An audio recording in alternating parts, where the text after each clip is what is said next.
دوسرے سارے خصائص امتیازات اسی ختم نبوت کے عنصر میں پنہا ہیں، اسی صفت میں پنہا ہیں۔ روب و نصرت کی امتیاز سے انہیں نوازا گیا، پیروکاروں کی کثرت کے امتیاز سے انہیں نوازا گیا۔ ان کے بعد قرۂ ارض کا ایک ایک ذرہ اور ایک ایک انچ سجدہ گاہ ہو گیا۔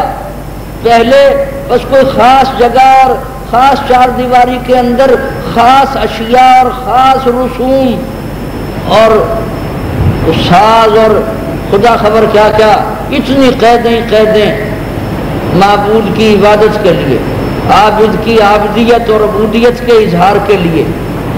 ایسا کبھی نہیں کہ ہر جگہ جہاں چاہو پکارو، جس طرح چاہو پکارو، جس حال میں موجود ہو اس حال میں پکارو، سرخ لباس میں پکارو، سبز میں پکارو، اس تمدن کے لباس میں پکارو، اس تمدن کے لباس میں پکارو، اس زبان میں پکارو، اس زبان میں پکارو، ان لفظوں میں پکارو، ان لفظوں میں پکارو، اس سمت میں پکارو، اس سمت میں نہ پکارو۔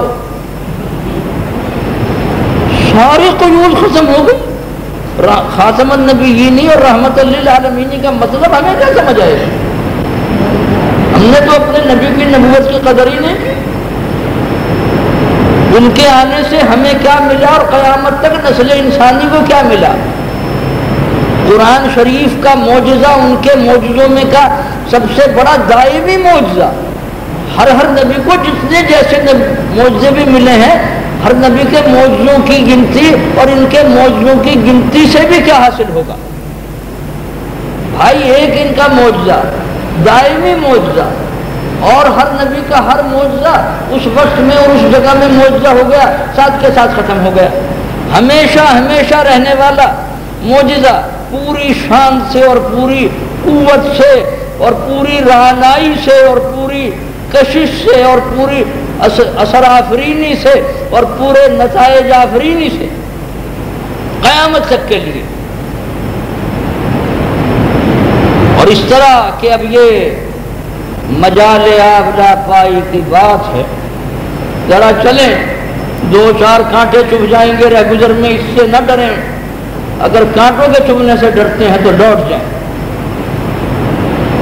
اب یہ مجال آبلا پائی کی بات ہے جادہ دیار حبیبہ کھلا ہوا، حق تعالیٰ کی طرف لے جانے والی اور حق اپنے مولا سے بچھڑی ہوئی روح کو اپنے مولا سے ملانے والی ایک واحد صراط مستقیم اور ایک کھلی راہ، جو صحیفہ اسلام میں بھی، صحیفہ محمدی میں بھی اور ذات و حیات اقدس میں بھی ایک کھلی رہ گزر۔ کانا خلق القرآن، پہلے بھی ایک دو دفعہ عرض کیا کہ قرآن شریف میں دیکھنا عین محمد بن عبداللہ صلی اللہ علیہ وسلم میں دیکھنا ہے، اس بشری وجود میں، اور محمد بن عبداللہ صلی اللہ علیہ وسلم میں دیکھنا عین قرآن شریف میں دیکھنا ہے۔ عاشق نے اور عارف نے کہا لا فرق بینکم، دونوں کے درمیان ان کو دیکھا، روح قرآن مجسم، قرآن شریف کی جو آیت انہی کی کسی سیرت پاک کے کسی نہ کسی پہلو اور کسی نہ کسی رخ کی رونمائی کی آیت اور تسلسل کے ساتھ، یہ سب اوصاف امتیازات وَإِنَّا لَهُ لَحَافِظُونَ۔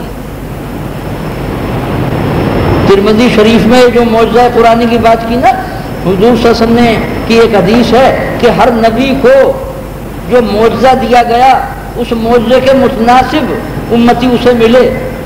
مجھے جو مستقل دائمی معجزہ دیا گیا، پھر یہ جو سب سے معجزوں میں کا سب سے بڑا معجزہ ہے، تو اسی معجزے کے متناسب کے مجھے پیروکار اور امتی ملیں گے۔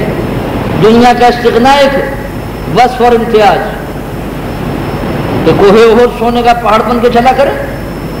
حضور صلی اللہ علیہ وسلم نے کہا نہیں چلیے۔ اللہ تعالیٰ نے کہا کہ سلیمان علیہ السلام کی طرح بادشاہت اور نبوت دونوں لینا پسند فرمائیں گے کہ اکیلی نبوت؟ حضور صلی اللہ علیہ وسلم کا استغنا اکیلی نبوت، بادشاہت کو ٹکرا دیا، حضور نے وہ شکر مت۔ یہ دین کی عمارت میں آخری اینٹ کے اضافے کی نوعیت کیا ہے؟ دین اور نبوت کی جو عمارت ہے اس آخری عید سے کس طرح مکمل ہوئی؟ الیوم اکملت لکم دینکم کی آیت اترنے سے 5 برس پہلے بشارت آ گئی تھی. الیوم اکملت لکم دینکم کی آیت کریمہ تو نبوت کے آخری برس میں، بس اس کے بعد تو پھر تشریف لے گئے وہ 5 ہجری میں.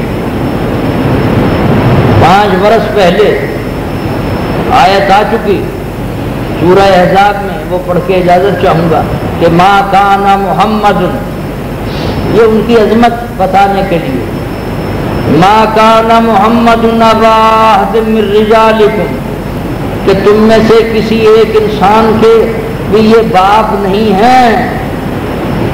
بشریت کچھ نہیں عرض کرتا.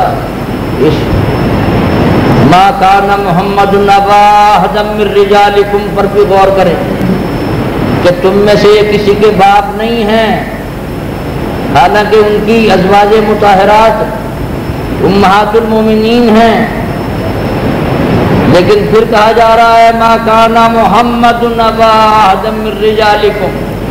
جس طرح دوسروں کا کوئی باپ ہوتا ہے، یہ اس طرح کا ایک رشتہ نہیں ہے، یہ خصوصیت اور امتیاز کی بات ہے.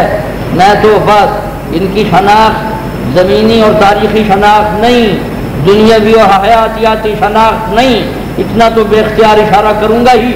ما کان محمد ابا احد من رجالکم ولکن رسول اللہ وخاتم النبیین، کہ یہ تو بس اللہ کے رسول ہے اور رسول ہی نہیں ہے اور نبی ہی نہیں ہے، خاتم النبیین ہے کہ ظاہری باطنی کمالات میں کا ہر کمال اس آخری بلندی پر لے جا کر ان کو عطا کیا گیا ہے. انا آتیناک الکوثر، کہ جس سے اگلی بلندی پر کسی کا پہنچانا اور پہنچنا تو کیا، اس بلندی کا تصور بھی کسی کے لیے کبھی اور کہیں اور کسی طرح ممکن نہیں ہوگا. یہ بات ہے، خاتمیت ہے، محفوظیت ہے، عروجیت اور کاملیت ہے، جامعیت اور تاریخیت ہے. بس اب یہ وہ نقش کمال ہے جو قیامت تک مٹنے کا سوال نہیں ہے. ایک فرد واحد کی چھاپ ہے، پوری تاریخ انسانی پر ہے، انسانی شعور پر چھاپ ہے، انسان کے علوم و اعمال پہ چھاپ ہے. یہ ایسی مہر لگی ہے کہ یہ مہر مٹنے کی مہر نہیں ہے، یہ انمٹ مہر ہے.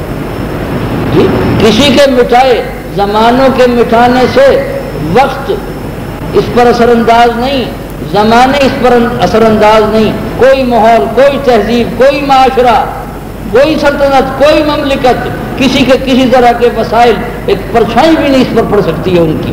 بالکل قیامت تک نقش کمال اپنی پوری آب و تاب کے ساتھ، پوری روشنیوں کے ساتھ، پوری رحمت للعالمین کے ساتھ. ربنا تقبل منا انک انت السمیع العلیم وتب علینا انک انت التواب الرحیم.